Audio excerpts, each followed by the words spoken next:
ओम शांति 11 ଜାନୁଆରୀ 2025 प्रातः मुरली बाबा कहउछंती मिठे बच्चे जोग अग्नि सदृश अटे ଯେଉଁଥିରେ ତୁମର ସବୁ ପାପ ଜଳି ଯାଇଥାଏ ଆତ୍ମା ସତ୍ୱ ପ୍ରଧାନ ହୋଇ ଯାଇଥାଏ।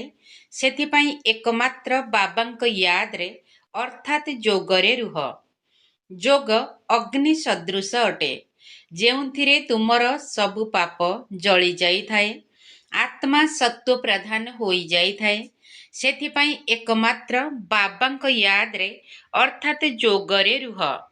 ପ୍ରଶ୍ନ, ପୁଣ୍ୟ ଆତ୍ମା ହେଉଥିବା ସନ୍ତାନମାନଙ୍କୁ କେଉଁ କଥା ପ୍ରତି ବହୁତ ବହୁତ ଧ୍ୟାନ ରଖିବାକୁ ହେବ? ପୁଣ୍ୟ ଆତ୍ମା ହେଉଥିବା ସନ୍ତାନମାନଙ୍କୁ କେଉଁ କଥା ପ୍ରତି ବହୁତ ବହୁତ ଧ୍ୟାନ ରଖିବାକୁ ହେବ? ଉତ୍ତର, ପଇସା ଦାନ କାହାକୁ ଦିଆଯାଇପାରିବ ଏହି କଥା ଉପରେ ପୂରା ଧ୍ୟାନ ଦେବାକୁ ପଡ଼ିବ।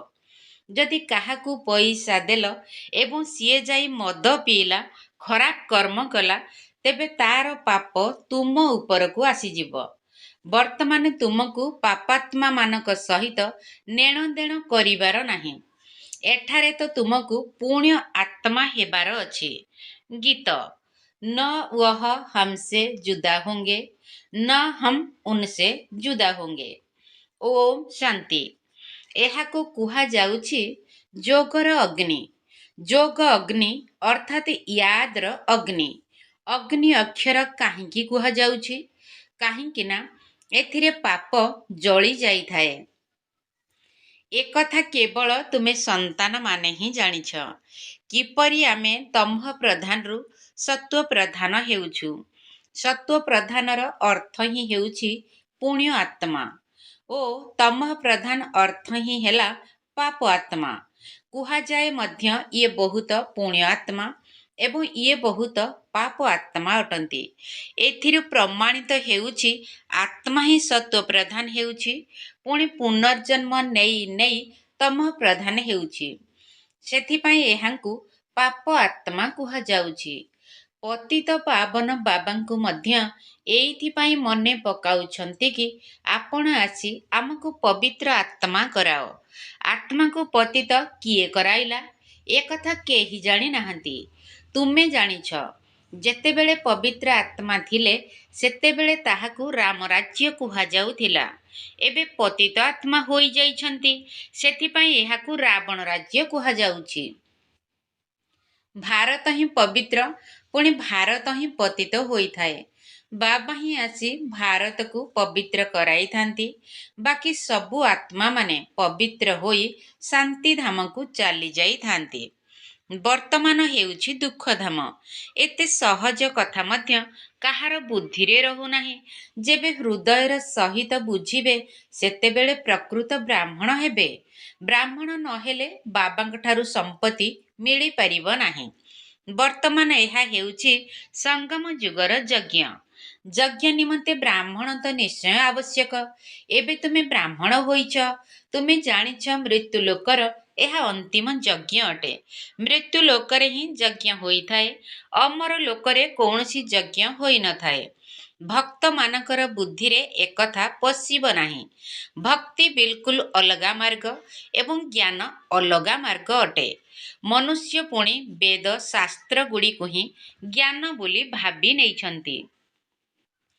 ଯଦି ବେଦ ଶାସ୍ତ୍ରରେ ଜ୍ଞାନ ଥାଆନ୍ତା ତେବେ ମନୁଷ୍ୟ ତା ମାଧ୍ୟମରେ ଘରକୁ ଫେରି ଯାଇଥାନ୍ତେ। କିନ୍ତୁ ଡ୍ରାମା ଅନୁସାରେ କେହି ବି ଘରକୁ ଫେରି ଯାଇପାରିବେ ନାହିଁ। ବାବା ବୁଝାଉଛନ୍ତି ପ୍ରଥମ ନମ୍ବରର ଆତ୍ମା ଶ୍ରୀକୃଷ୍ଣଙ୍କୁ ହିଁ ସତ୍ୱ, ରଜ, ତମରେ ଆସିବାକୁ ପଡ଼ୁଛି। ତେବେ ଅନ୍ୟମାନେ ପୁଣି ସତ୍ୱର ଅଭିନୟ କରି ଘରକୁ କିପରି ଫେରି ଯାଇପାରିବେ? ତାଙ୍କୁ ତ ପୁଣି ତମଃ ପ୍ରଧାନ ପର୍ଯ୍ୟନ୍ତ ଆସି ଅଭିନୟ କରିବାକୁ ହିଁ ପଡ଼ିବ। ପ୍ରତ୍ୟେକ ଅଭିନେତାଙ୍କର ନିଜସ୍ୱ ଶକ୍ତି ରହିଛି ନା। ବଡ଼ ବଡ଼ ଅଭିନେତାମାନେ କେତେ ନାମୀଗ୍ରାମୀ ହୋଇଥାନ୍ତି। ସବୁଠାରୁ ମୁଖ୍ୟ ରଚୟିତା, ନିର୍ଦ୍ଦେଶକ ଏବଂ ମୁଖ୍ୟ ଅଭିନେତା କିଏ ଅଟନ୍ତି? ଏବେ ତୁମେମାନେ ବୁଝୁଛ ଗଡ୍ ଫାଦର ହେଉଛନ୍ତି ମୁଖ୍ୟ। ତାଙ୍କ ପଛକୁ ପୁଣି ଜଗତ ଅମ୍ବା ଜଗତ ପିତା ଅଛନ୍ତି। ଜଗତର ମାଲିକ ବିଶ୍ୱର ମାଲିକ ହେଉଛନ୍ତି। ଏମାନଙ୍କର ଅଭିନୟ ନିଶ୍ଚୟ ଶ୍ରେଷ୍ଠ ଅଟେ, ତେଣୁ ତାଙ୍କର ପ୍ରାପ୍ତି ମଧ୍ୟ ଅଧିକ ଅଟେ। ପ୍ରାପ୍ତି ତ ବାବା ଦେଉଛନ୍ତି, ଯିଏ ସବୁଠାରୁ ଉଚ୍ଚ ଅଟନ୍ତି। କହୁଛନ୍ତି ତୁମେ ମୋତେ ଏତେ ସାହାଯ୍ୟ କରୁଛ, ତେଣୁ ତୁମକୁ ଦରମା ଅର୍ଥାତ୍ ପ୍ରାପ୍ତି ମଧ୍ୟ ସେହିଭଳି ନିଶ୍ଚିତ ମିଳିବ। ଯଦି ବାରିଷ୍ଟର ପଢ଼ାଇବେ ତେବେ କହିବେ ନା ଏତେ ଉଚ୍ଚ ପଦ ପ୍ରାପ୍ତ କରାଉଛି, ତେଣୁ ଏହି ପାଠପଢ଼ା ପ୍ରତି ପିଲାମାନଙ୍କୁ କେତେ ଧ୍ୟାନ ଦେବା ଦରକାର। ଗୃହସ୍ଥରେ ମଧ୍ୟ ରହିବାକୁ ହେବ। କର୍ମଯୋଗ ସନ୍ନ୍ୟାସ ଅଟେ ନା। ଗୃହସ୍ଥ ବ୍ୟବହାରରେ ରହି ସବୁ କିଛି କରି ମଧ୍ୟ ବାବାଙ୍କ ଠାରୁ ସମ୍ପତ୍ତି ପାଇବା ପାଇଁ ପୁରୁଷାର୍ଥ କରିପାରିବ। ଏଥିରେ କୌଣସି ଅସୁବିଧା ନାହିଁ। କାମଧନ୍ଦା କରି ଶିବ ବାବାଙ୍କ ୟାଦରେ ରହିବାକୁ ହେବ। ଜ୍ଞାନ ତ ବହୁତ ସହଜ ଅଟେ। ଗାୟନ ମଧ୍ୟ କରୁଛନ୍ତି, ହେ ପତିତ ପାବନ ଆସ, ଆସି ଆମକୁ ପବିତ୍ର କର। ପବିତ୍ର ଦୁନିଆରେ ତ ରାଜଧାନୀ ଅଛି, ତେଣୁ ବାବା ସେହି ରାଜଧାନୀର ମଧ୍ୟ ଯୋଗ୍ୟ କରାଉଛନ୍ତି। ଏହି ଜ୍ଞାନରେ ଦୁଇଟି ମୁଖ୍ୟ ବିଷୟ ରହିଛି, ଅଲଫ ବାବା ଏବଂ ବେ ସମ୍ପତ୍ତି। ସ୍ୱଦର୍ଶନ ଚକ୍ରଧାରୀ ହୁଅ ଏବଂ ବାବାଙ୍କୁ ୟାଦ କର, ତେବେ ତୁମେ ସଦା ସୁସ୍ଥ ଏବଂ ଧନବାନ ହୋଇଯିବ।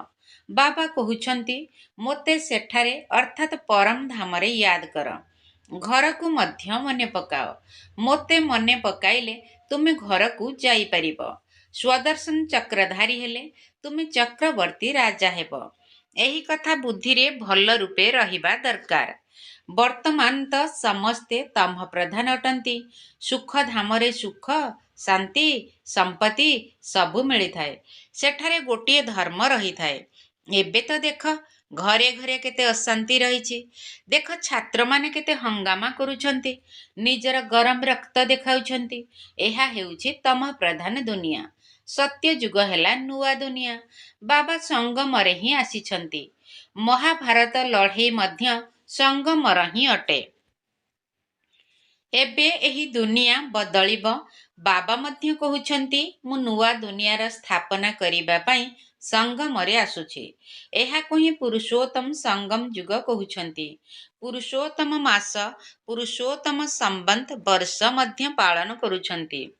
କିନ୍ତୁ ଏହି ପୁରୁଷୋତ୍ତମ ସଙ୍ଗମ ଯୁଗ ବିଷୟରେ କାହାକୁ ଜଣା ନାହିଁ। ସଙ୍ଗମରେ ହିଁ ବାବା ଆସି ତୁମକୁ ହୀରାତୁଲ୍ୟ କରାଉଛନ୍ତି। ପୁଣି ଏଥିରେ ମଧ୍ୟ କ୍ରମାନୁସାରେ ତ ଥାନ୍ତି ନା। ହୀରା ସଦୃଶ ରାଜା ହୋଇଯାଉଛନ୍ତି, ବାକି ଯିଏ ସୁନା ସଦୃଶ ହେବେ ସେ ପ୍ରଜା ହୋଇଯାଉଛନ୍ତି। ପିଲା ଜନ୍ମ ନେଲା ଏବଂ ସମ୍ପତ୍ତିର ହକଦାର ହୋଇଗଲା। ବର୍ତ୍ତମାନ ତୁମେ ପବିତ୍ର ଦୁନିଆର ହକଦାର ହୋଇଯାଉଛ। ପୁଣି ସେଥିରେ ଉଚ୍ଚ ପଦ ପାଇବା ପାଇଁ ପୁରୁଷାର୍ଥ କରିବାକୁ ପଡ଼ିବ। ବର୍ତ୍ତମାନ ସମୟର ପୁରୁଷାର୍ଥ ତୁମର କଳ୍ପ କଳ୍ପର ପୁରୁଷାର୍ଥର ଆଧାର ହୋଇଯିବ। ଜଣା ପଡ଼ି ଯାଇଥାଏ ଇଏ କଳ୍ପ କଳ୍ପ ଏହିପରି ପୁରୁଷାର୍ଥ କରିବେ। ଏହାଙ୍କ ଦ୍ୱାରା ଏହାଠାରୁ ଆଉ ଅଧିକ ପୁରୁଷାର୍ଥ ହେବ ନାହିଁ। ଜନ୍ମ ଜନ୍ମାନ୍ତର, କଳ୍ପ କଳ୍ପାନ୍ତର ଇଏ ପ୍ରଜାରେ ହିଁ ଆସିବେ। ଇଏ ସାହୁକାର ପ୍ରଜାମାନଙ୍କ ମଧ୍ୟରେ ଦାସ ଦାସୀ ହେବେ। କ୍ରମାନୁସାରେ ତ ହେବେ ନା। ପାଠପଢ଼ା ଆଧାରରେ ସବୁ କିଛି ଜଣାପଡ଼ି ଯାଇଥାଏ। ବାବା ତୁରନ୍ତ କହିଦେଇ ପାରିବେ ଯେ ଏହି ଅବସ୍ଥାରେ ଯଦି ତୁମେ କାଲି ଶରୀର ଛାଡ଼ିଦେଲ ତେବେ କି ପଦ ପାଇବ। ଦିନକୁ ଦିନ ସମୟ କମ ହୋଇ ଚାଲିଛି। ଯଦି କେହି ଶରୀର ଛାଡ଼ିଦେବେ ତେବେ ପୁଣି ଆଉ ପଢ଼ିପାରିବେ ନାହିଁ। ହଁ, କେବଳ ଅଳ୍ପ କିଛି ବୁଦ୍ଧିରେ ରହିବ। ଶିବ ବାବାଙ୍କୁ ୟାଦ କରିବେ। ଯେପରି ଛୋଟ ପିଲାକୁ ମଧ୍ୟ ତୁମେ ୟାଦ କରାଉଛ, ତେବେ ସେ ଶିବ ବାବା କହି ଚାଲିଥାଏ। ତେଣୁ ତାଙ୍କୁ ମଧ୍ୟ କିଛି ମିଳିଯାଇପାରିବ। ଛୋଟ ପିଲା ତ ମହାତ୍ମା ସଦୃଶ ହୋଇଥାନ୍ତି। ବିକାର ବିଷୟରେ କିଛି ଜାଣିନଥାନ୍ତି। ଯେତେ ଯେତେ ବଡ଼ ହୋଇ ଚାଲିବ, ବିକାରର ପ୍ରଭାବ ପଡ଼ି ଚାଲିବ। କ୍ରୋଧ ହେବ, ମୋହ ହେବ। ବର୍ତ୍ତମାନ ତୁମକୁ ବୁଝାଯାଉଛି ଏହି ଦୁନିଆରେ ଆଖି ଦ୍ୱାରା ଯାହା କିଛି ଦେଖୁଛ ସେଥିରୁ ମମତ୍ୱ ତୁଟାଇ ଦେବା ଉଚିତ। ଆତ୍ମା ଜାଣିଛି ଯେ ଏସବୁ କବର ଦାଖିଲ ଅର୍ଥାତ୍ ପୋତି ହୋଇଯିବ। ସବୁ ଜିନିଷ ତମ ପ୍ରଧାନ ଅଟେ। ମନୁଷ୍ୟ ମରିଗଲେ ତାଙ୍କର ପୁରୁଣା ଜିନିଷ ଗୁଡ଼ିକୁ କରଣୀ ଘୋର ଧୋବିକୁ ଦେଇ ଦେଇଥାନ୍ତି। ବାବା ତ ବେହଦର କର୍ଣ୍ଣି ଘୋର ଅଟନ୍ତି, ଧୋବା ମଧ୍ୟ ଅଟନ୍ତି। ତୁମଠାରୁ ନେଉଛନ୍ତି କ'ଣ ଓ ଦେଉଛନ୍ତି କ'ଣ? ତୁମେ ଯାହା ଅଳ୍ପ କିଛି ଧନ ବି ଦେଉଛ ତାହା ତ ନଷ୍ଟ ହିଁ ହେବାର ଅଛି। ତଥାପି ମଧ୍ୟ ବାବା କହୁଛନ୍ତି ଏହି ଧନ ନିଜ ପାଖରେ ରଖ, କେବଳ ଏଥିରୁ ମମତ୍ୱ ତୁଟାଇ ଦିଅ। ହିସାବ କିତାବର ପୁରା ସମାଚାର ବାବାଙ୍କୁ ଦେଇ ଚାଲ, ପୁଣି ନିର୍ଦ୍ଦେଶ ମିଳି ଚାଲିବ। ତୁମର ଯାହା କିଛି ଅଛି ଏହି ବିଶ୍ୱବିଦ୍ୟାଳୟ ଓ ଡାକ୍ତରଖାନାରେ ସ୍ୱାସ୍ଥ୍ୟ ଏବଂ ସମ୍ପତ୍ତି ପ୍ରାପ୍ତି ନିମନ୍ତେ ଲଗାଇ ଦେଉଛ। ରୋଗ ପାଇଁ ଡାକ୍ତରଖାନା ରହିଥାଏ, ବିଶ୍ୱବିଦ୍ୟାଳୟ ଥାଏ ପଢ଼ାଇବା ପାଇଁ।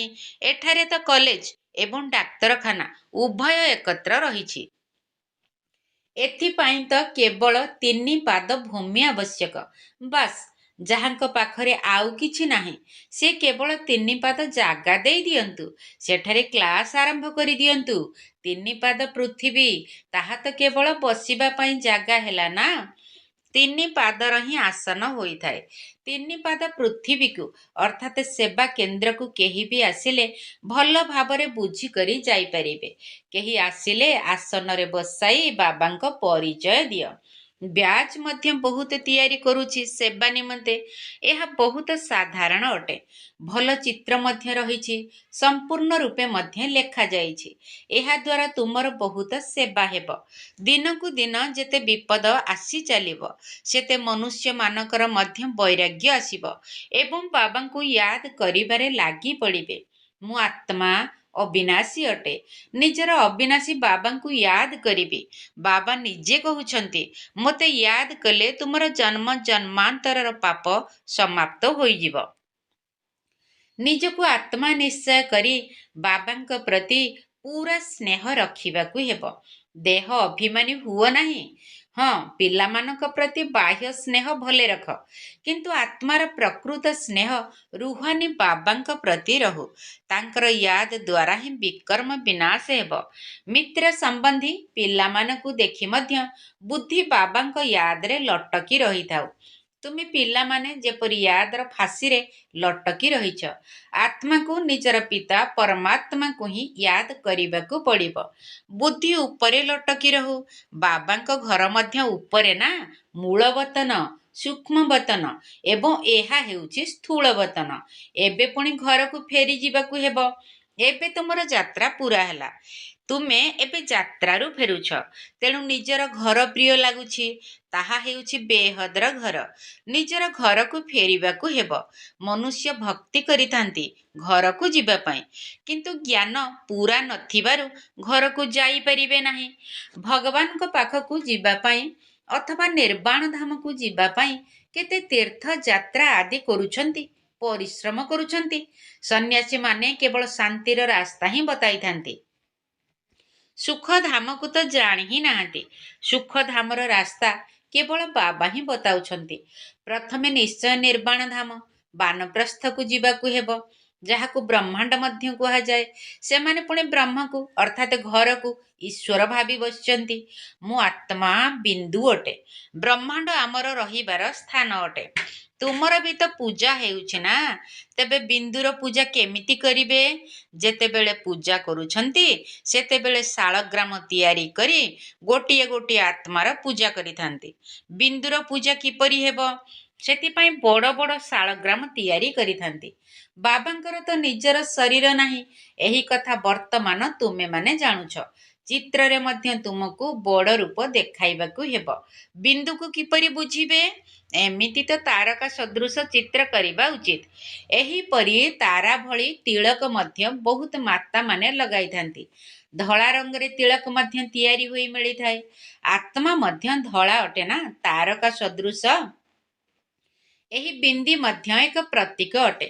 ଭ୍ରୁକୁଟି ମଧ୍ୟରେ ଆତ୍ମା ରହିଥାଏ, ବାକି ଏହାର ଅର୍ଥ ତ କେହି ଜାଣିନାହାନ୍ତି। ଏକଥା ବାବା ବୁଝାଉଛନ୍ତି ଯେ ଏତେ ଛୋଟ ଆତ୍ମାରେ କେତେ ଜ୍ଞାନ ରହିଛି। ଏତେ ବମ୍ ଆଦି ତିଆରି କରି ଚାଲିଛନ୍ତି। ଆଶ୍ଚର୍ଯ୍ୟ! ଆତ୍ମାରେ ଏତେ ଅଭିନୟ ଭରି ହୋଇ ରହିଛି। ଏହା ବହୁତ ଗୁହ୍ୟ କଥା। ଏତେ ଛୋଟ ଆତ୍ମା ଶରୀର ଦ୍ୱାରା କେତେ କାମ କରୁଛି। ଆତ୍ମା ଅବିନାଶୀ, ଆତ୍ମାର ପାର୍ଟର କେବେ ବିନାଶ ହୁଏ ନାହିଁ, ନା ଅଭିନୟ ବଦଳି ଥାଏ।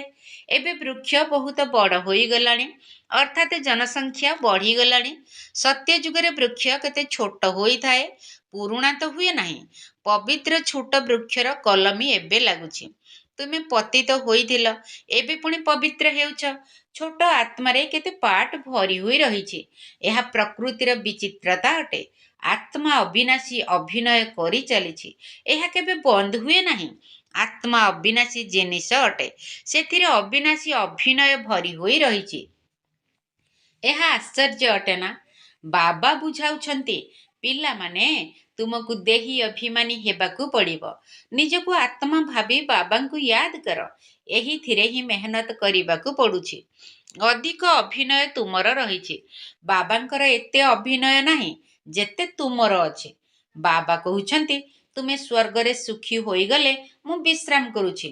ସେ ସମୟରେ ମୋର ଆଉ କୌଣସି ଅଭିନୟ ନଥାଏ।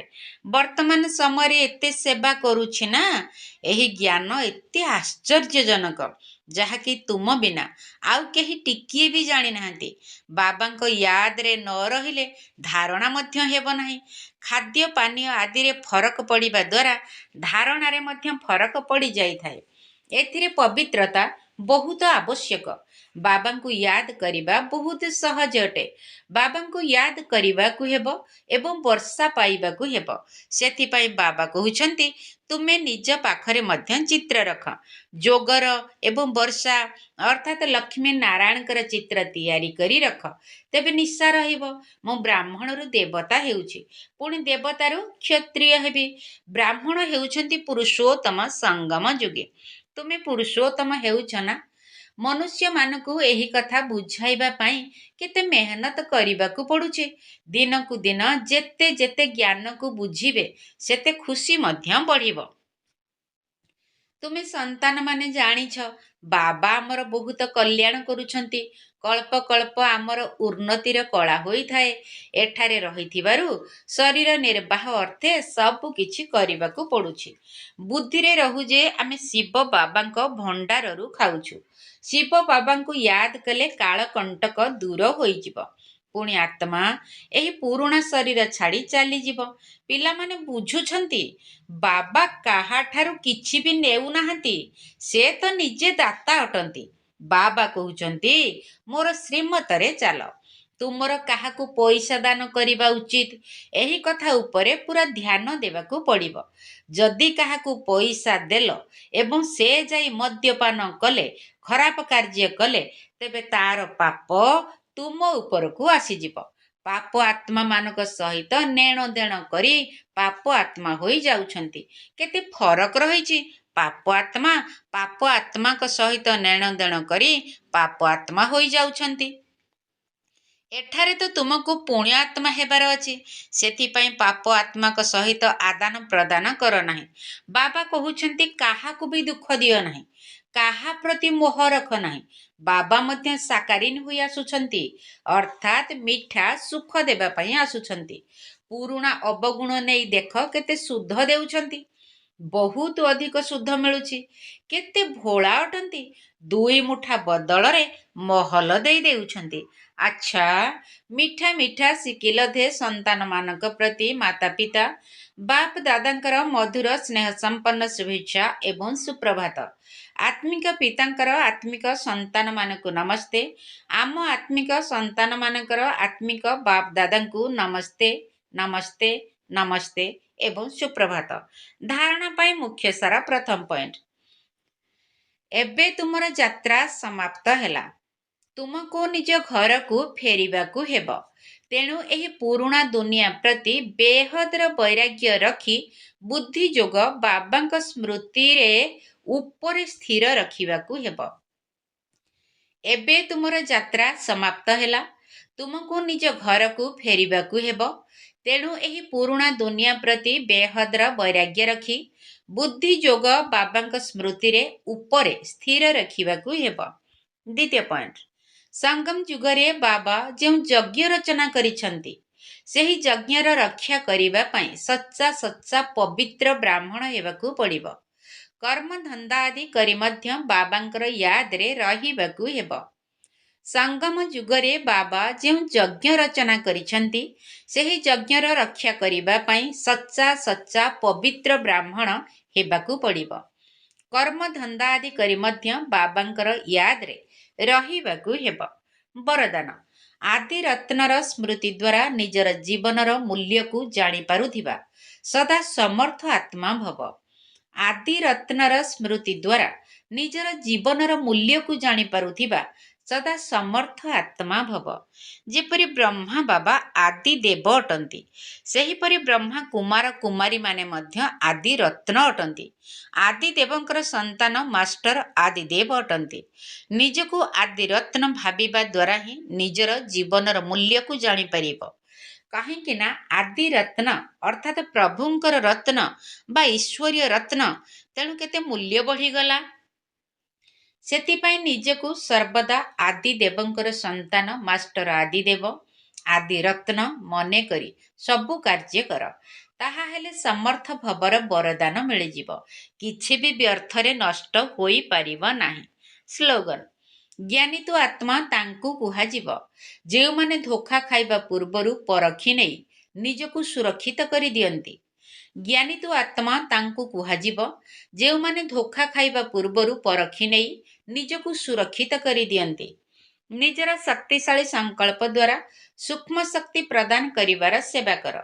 ନିଜର ଶକ୍ତିଶାଳୀ ସଂକଳ୍ପ ଦ୍ୱାରା ସୂକ୍ଷ୍ମ ଶକ୍ତି ପ୍ରଦାନ କରିବାର ସେବା କର।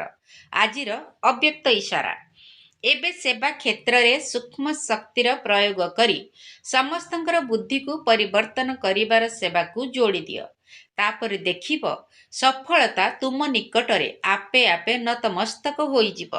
ତେବେ ସେବା କ୍ଷେତ୍ରରେ ଯାହା ବି ସବୁ ବିଘ୍ନ ଗୁଡ଼ିକ ଆସୁଛି, ସେହି ବିଘ୍ନ ରୂପୀ ପରଦା ପଛପଟେ କଲ୍ୟାଣର ଦୃଶ୍ୟ ଲୁଚି ରହିଛି। କେବଳ ସଂକଳ୍ପର ଏବଂ ବାଣୀର ଶକ୍ତି ଦ୍ୱାରା ବିଘ୍ନ ରୂପୀ ପରଦାକୁ ହଟେଇ ଦିଅ। ତେବେ ଭିତରେ ଲୁଚିଥିବା କଲ୍ୟାଣର ଦୃଶ୍ୟ ଦେଖାଯିବ। ଓମ୍ ଶାନ୍ତି।